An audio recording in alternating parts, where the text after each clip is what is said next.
1626 Médias, la voix des jeunes qui vivent leur territoire.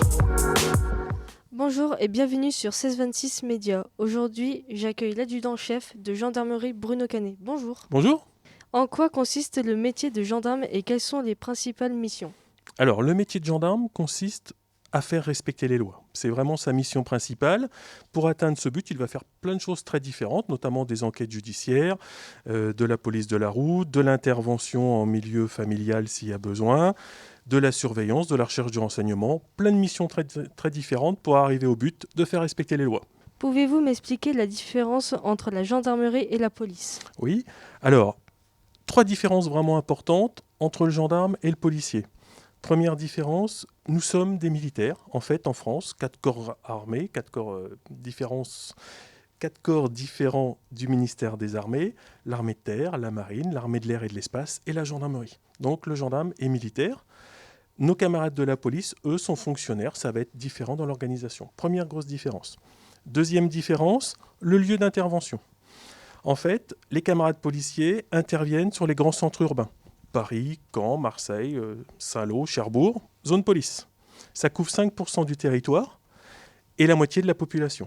La gendarmerie va donc avoir la responsabilité d'intervenir sur tout le reste du territoire, c'est-à-dire les villes périphériques, tout le monde rural.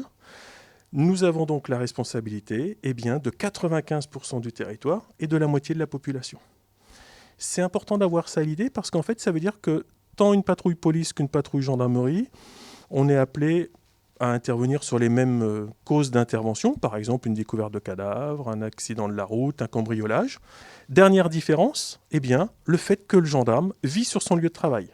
Ça, c'est quelque chose de très étonnant chez nous. À partir du moment où on a une affectation, un poste de travail, on va avoir un logement gratuit qui nous est fourni sur place, en échange, bien sûr, d'une disponibilité très importante certains jours travaillés. Donc, en fait, quand vous passez devant une brigade de gendarmerie, par exemple, pensez que la brigade de gendarmerie, elle est composée d'une partie bureau, accueil du public, cellule, et une partie vie de famille. Nous vivons et nous travaillons sur notre lieu de travail, ce qui fait que une brigade de gendarmerie, c'est une petite enceinte militaire où on va retrouver le gendarme et sa famille. Quelle évolution peut-on avoir dans ce métier ? Alors, vraiment des évolutions très, très, très importantes, puisque, par exemple, pour vous donner une idée, le plus gros volume de nos recrutements, gendarme adjoint volontaire, peut se faire sans condition de diplôme. Et ensuite, on peut devenir sous-officier, par le biais de concours internes, devenir officier, etc. etc. Donc chez nous, l'escalier social fonctionne vraiment. On peut progresser tout au long de sa carrière par le biais de formation et de concours en interne. Est-il indispensable d'avoir un diplôme pour être gendarme ? Si oui, lequel ? Alors, l'intérêt, effectivement, c'est qu'avec le plus gros volume de recrutement qu'est le gendarme adjoint, un petit peu notre apprenti gendarme, pour découvrir le métier, c'est un recrutement qui peut se faire sans condition de diplôme. Donc, c'est le cas de ce qui est expliqué derrière moi, le gendarme adjoint volontaire, sans condition de diplôme pour entre 17 et 26 ans, découvrir le métier, s'en servir comme d'un tremplin découverte. Et ces jeunes qui, tous les jours, vont accompagner les gendarmes dans leur mission de jour comme de nuit, vont voir par eux-mêmes s'ils sont faits pour le métier, si ça leur plaît ou pas. Et si ça leur plaît, ils vont avoir la chance d'accéder à un concours en interne pour devenir gendarme et toujours sans condition de diplôme. Quel équipement utilisez-vous ? Alors les équipements sont vraiment très variés selon les missions que l'on va avoir à faire. Ça va être soit en termes de véhicules, des véhicules très, très différents, très variés. On va avoir un parc informatique vraiment très intéressant.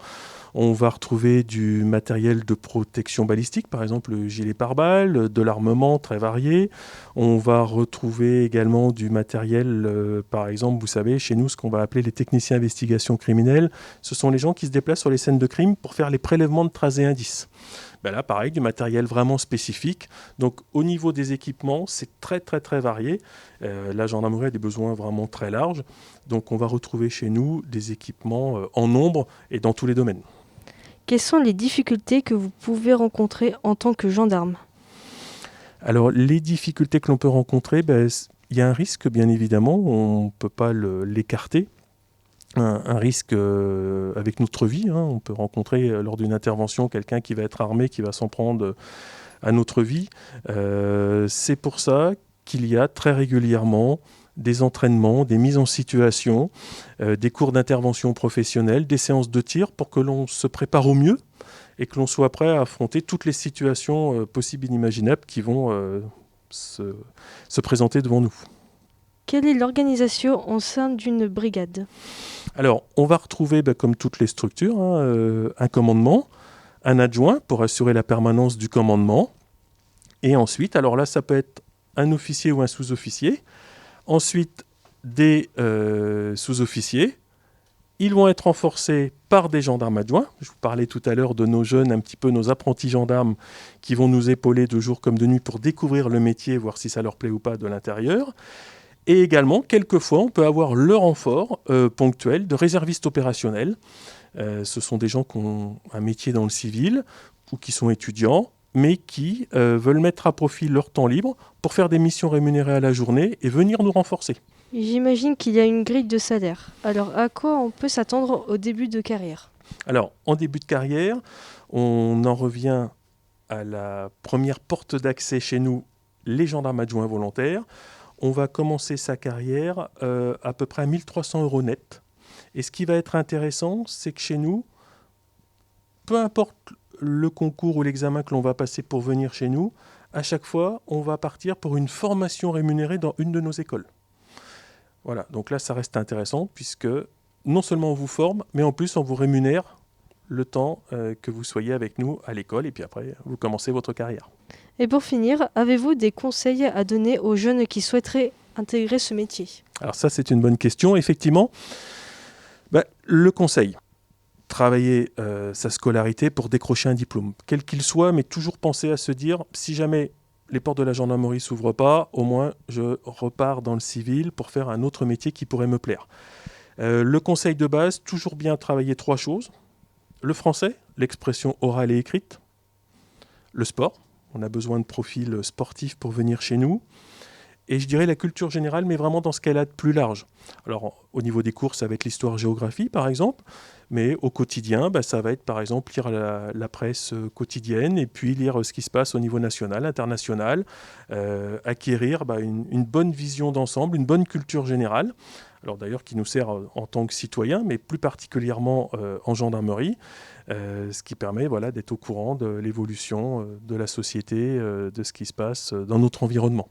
Eh bien, merci de nous avoir accordé un peu de votre temps et peut-être à bientôt sur 1626 Médias. Merci de votre accueil. 1626 Médias, la voix des jeunes qui vivent leur territoire.